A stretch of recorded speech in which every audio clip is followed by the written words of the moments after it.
تفتكروا ايه اللي ممكن يوصل واحدة للحالة دي؟ الإنسان لما يوصل لدرجة إن هو يستبيع كل حاجة، يبقى هو في فترة أصعب مما تكون، يعني فترة صعبة جدا، أو خلاص نفس كل طاقته حرفيا.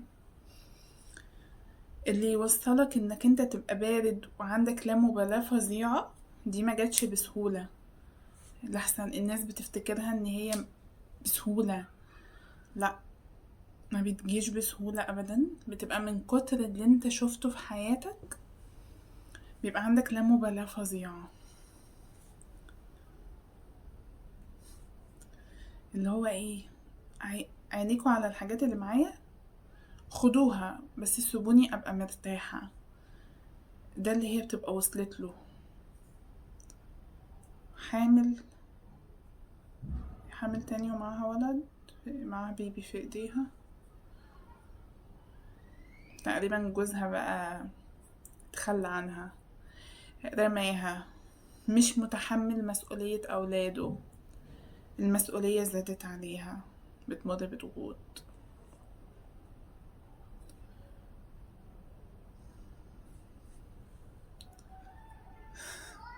الست يعني اللي هو ايه، انا جايه اسرقك، دخلتيني في احزانك ليه؟ انا كنت عايزه اسرقك وامشي، انا ايه اللي دخلني في احزانك؟ انا كان مالي باحزانك، كان مالي بيها.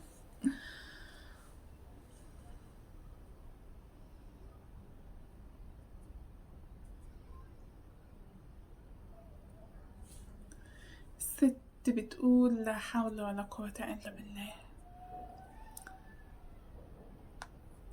جماعه، ما تحكموش على حد من بره.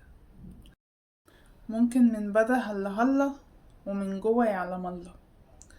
يعني انت ما تعلمش هو بيمر بايه، ربنا وحده اللي عالم الانسان ده بيمر بايه. ممكن الشكل الخارجي يبقى واو جدا وبتلبس والدنيا معاها انتوا شايفينها فل، بس هي مش فل خالص. بلاش تحكموا على حد لمجرد ان هو جزء بس من حياته باين ان هو عايش كويس. هو ممكن ما يبقاش عايش كويس، مش عايش، يعني اللي هو مش كويس اصلا.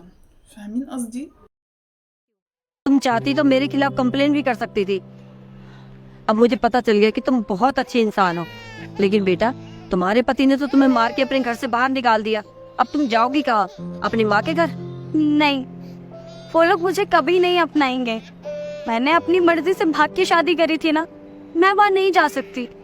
और अगर जाओ भी तो क्या मुंह लेकर जाऊंगी मैं वहाँ पे? बेटा, अगर तुम बुरा न मानो तो तुम मेरे घर चल सकती हो। अब मेरे घर बहुत बड़ा तो नहीं है, पर हाँ, हम दोनों के लायक है। मैं तुम्हारे बच्चों को भी देखूंगी और तुम्हारा भी ध्यान रखूंगी। और मुझे आज ये बात समझ में आ गई कि मैं जो भी काम करती हूँ ये बहुत गलत करती हूँ। मैं अपने सुधरने की शुरुआत तुमसे करना चाहती हूँ। मुझे एक मौका दे दो बेटा। आप मेरे लिए परेशानी क्यों उठाएंगे? मैं तो खुद किस्मत के भरोसे हो, मैं आपके ऊपर बोझ नहीं बन सकती। तुम इन सब की चिंता मत करो बेटा, वो सब मैं देख लूंगी अपने आप। बस तुम मुझे सुधरने का एक मौका दे दो।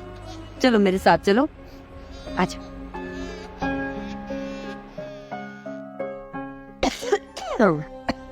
हो, आपने अपनी तबीयत फिर से खराब कर ली। कितनी बार बोला है कि ये दवाई टाइम पे शाम में लेनी है आपको, हमेशा भूल जाती हैं। तबीयत खराब करनी है आपको अपनी। चलिए जल्दी से दवाई लीजिए। मैं तो शुक्र अदा करती हूँ उस दिन का जब तुम मेरे साथ मेरे कहे पे घर आ गई।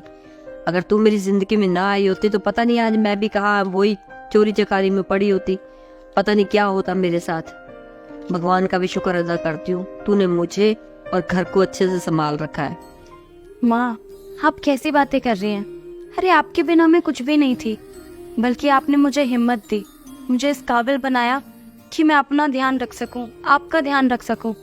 आपने मेरे बच्चों को एक घर दिया, नानी का प्यार दिया, और साथ में मुझे भी तो अपनाया अपने बेटी के रूप में। मैं आपके बिना इस मुकाम तक कभी नहीं पहुंच पाती, और आपकी प्रेरणा की वजह से ही ना आज मैं यहाँ पर हूँ, वरना मेरी जिंदगी तो बर्बाद हो चुकी थी। और चलिए, अब ये सब बातें ना बहुत हो गई, अब आप अपनी दवाई खाइए वरना तबीयत बिगड़ जाएगी।